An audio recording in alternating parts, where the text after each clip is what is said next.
Today, what we're going to set up is Ollama and OpenWebUI, so you can self-host your own large language models. In one of my first videos, we set up Jellyfin using Gemini CLI, and my channel here is about removing subscriptions and using self-hostable tools. That is a bit hypocritical, and a huge benefit to this is we're not going to hit any API limits, any account limits, because you will own the models on your own hardware. Okay, so jumping into what you'll need. So first, you'll obviously need a PC of some description. Now, our setup today will work on Windows, Mac, Linux, any operating system you can think of. Maybe not Android and iOS before people say that. But the device you're using right now could probably run its own LLM. So I'll show you the hardware that I'm using. So the mini PC that we've been using on this channel this entire time is this PC here. So it's an N95. It's got 512 gig of storage and it's 16 gig DDR5. Not the most powerful PC in the world. But what I have got behind me, so we're going to set the AI server up on this first, and then I'm going to do some work off camera and set it up on my new AI server I've got behind me. Inside there is a Ryzen 5 600X, a 3080 10 gig and 32 gig of DDR4 RAM. And we'll compare how good the mini PC is compared to the AI server. Once you've got your hardware ready, you're going to need some software. So what you're going to need is Docker and Docker-compose. Now, these are quite easy to install. You can just go and get the official Docker guides, or we did cover it in an earlier video. And the final thing is your knowledge. So you're going to need just basic terminal comfort. So we're not doing anything extreme in the terminal today. We'll just do some basic like CD commands and nano text edit. So you don't need to be a Linux expert and you don't need any AI or LLM experience. So to get started, we have two things we need to look at. So we have Ollama, which this is where we download and pull our models from. And then to actually kind of host it, we're going to use something called OpenWebUI. So if I just big this up a little bit, you'll see what this looks like in a bit more detail soon. But we get a nice ChatGPT-like interface. So we're not sat there in the terminal the whole time. And then using TwinGate, you can actually expose this to your client devices that you have TwinGate on. So you could talk to your local LLMs from anywhere in the world using TwinGate. If you're curious how to do that, video came out last week, check that out. But okay, I'm going to start with OpenWebUI because that's for Docker Compose. And there's no point in doing the background first without the WebUI. Is how I normally like to do it. So what we're going to do, I'll leave these links in the description. So I'm on the docs, just going to come into quick start down here and select Docker Compose because that's how I'm going to do it. And they do give you this really nice compose file. So what I'll do is on my terminal here, I'm SSH'd into my mini PC. I'll do cd ... cd ... again, and you'll see I'm now in the root directory of the server. If I do ls and then cd srv, so this is where my composers are stored. It could be different for you. It's best practice not to store them in your home folder, but it's your server, your rules. So let me check where we got. So here I'll do sudo make directory. We'll just call this OpenWebUI. Let's enter that folder and let's just clear terminal as well because that was starting to get messy. And then to get this to compose actually on our server, all we'll do is sudo nano docker-compose.yml and hit enter, and we'll enter into the compose editor here. So all we'll do is we'll grab this, copy that and paste it. Okay, so this volume part we can just leave. Docker will handle this for us and we're using WebUI main. Once you finish your compose, just very simple copy and paste, do Control X, Y, enter. And then we'll do sudo docker compose up-d. Okay, it's going to pull our image for us. And while that does that, we're going to come over to Ollama and have a look at this. Ollama is lovely. It's just one command. So I can open up a second terminal window here actually. And we'll just copy and paste this command as well. Again, links in the description. There you go. So now we have Ollama and OpenWebUI installing at the same time. Now this is huge and my internet is awful. So I will see you in a few minutes. So once it's actually all downloaded, you can do container ls just to verify what port it's actually running on. So if I expand this, you can see it's actually 3000, not 8080. I was completely wrong. So if I change this to 3000, you'll see our OpenWebUI actually opens up now. So let's make this bigger because this is where we're going to be for a minute. So we're going to click get started. Now this is our interface. This is not on their website, this is on our local system. So if you click get started, then fill in some details, type in my name, then my email address. Okay, so welcome to OpenWebUI. So this is where we're going to be able to talk to our models, which Ollama will give us. So you see we have no models available, but what we're going to do is actually just hop into settings. Down here on your icon, you want to go into admin panel. And then up here, this is where you can add all your users. So if you have friends you want to invite to this, or you're setting up for your kids, you can do that. You can add groups as well. So you can do group controls, analytics, evaluations, functions, settings, all that stuff. But what we care about is in settings and connections. So this is where you can add your open API key. And then you'll see our Ollama API as well. Now this was filled in for me. But if not, you can just add this exact line here because that's what Ollama would be. Or you can change this if you're not using Docker to your IP address of 192.168.4. or, you know, whatever your subnet is. Okay, and then models. So we need to add some models because right now we just have a fancy UI which does nothing. It's nice and pretty though.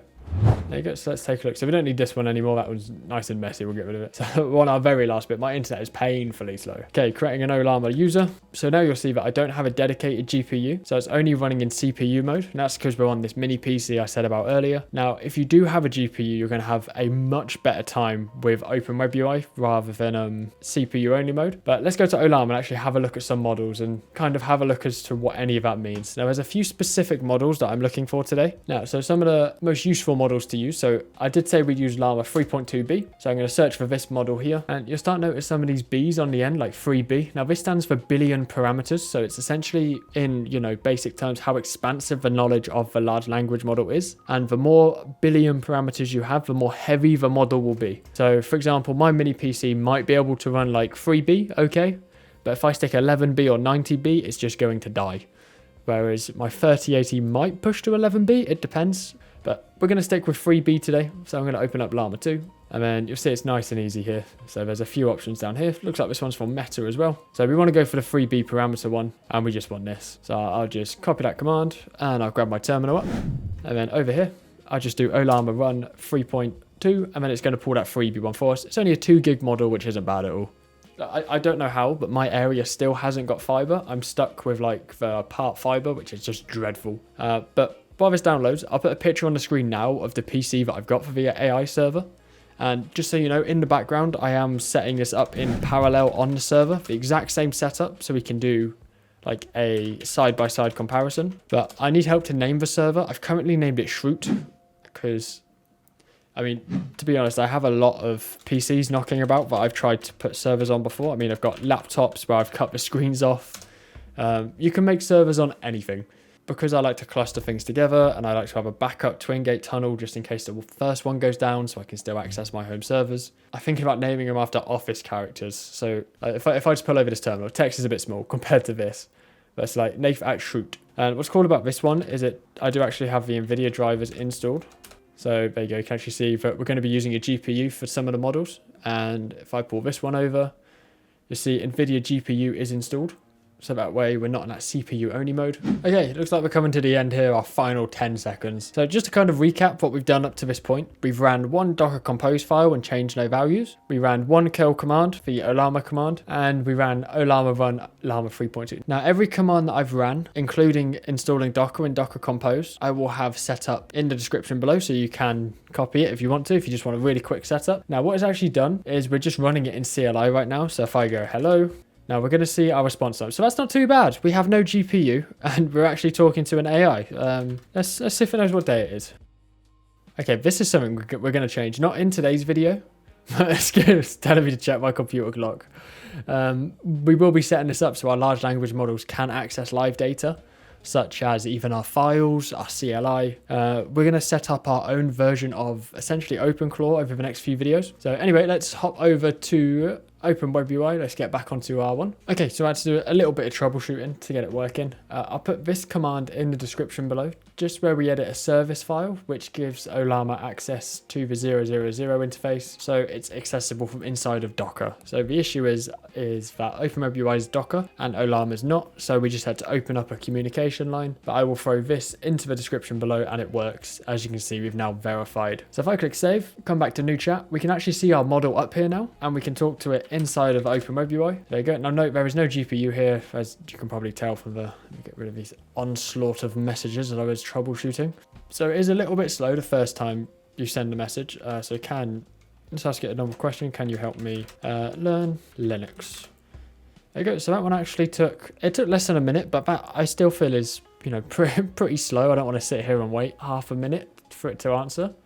So still feeling a bit slow for me. So what I'm going to do is try this 1B model. So you can download that. And in the background, our same model here for 3B has nearly finished installing on our AI server behind us, which is where we're going to do all the cool stable diffusion stuff and really make our own AI agents work.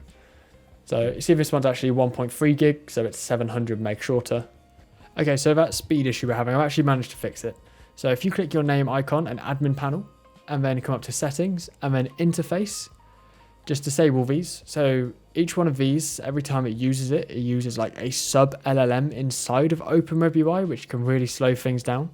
So if I save this, and I'll use both models again, and we'll just see how different the speed is. There you go. So that's a lot faster. So although it is still not as quick, it's still nice to know that our mini PC is fast. But we're going to close this now because we're done with the mini PC. We're now looking at the AI server. So you'll see this IP is different. Now this is the same 3.2B model we've been using. Let's say hello. You'll see it's much quicker. How are you? So this is actually using a GPU. So this is how big the difference is. So I'll do the same prompt. Can you teach me Linux? There you go. So much quicker. And we'll go B. So before on our mini PC, this was taking a few minutes. Now, top tip from me, if you're in the UK and you need a GPU, just go to CX. I got my 3080 for like 280 quid. It's brilliant. But there's loads. Can you teach me C++? And you can see how quick these replies are. In fact, this is probably faster than ChatGPT itself.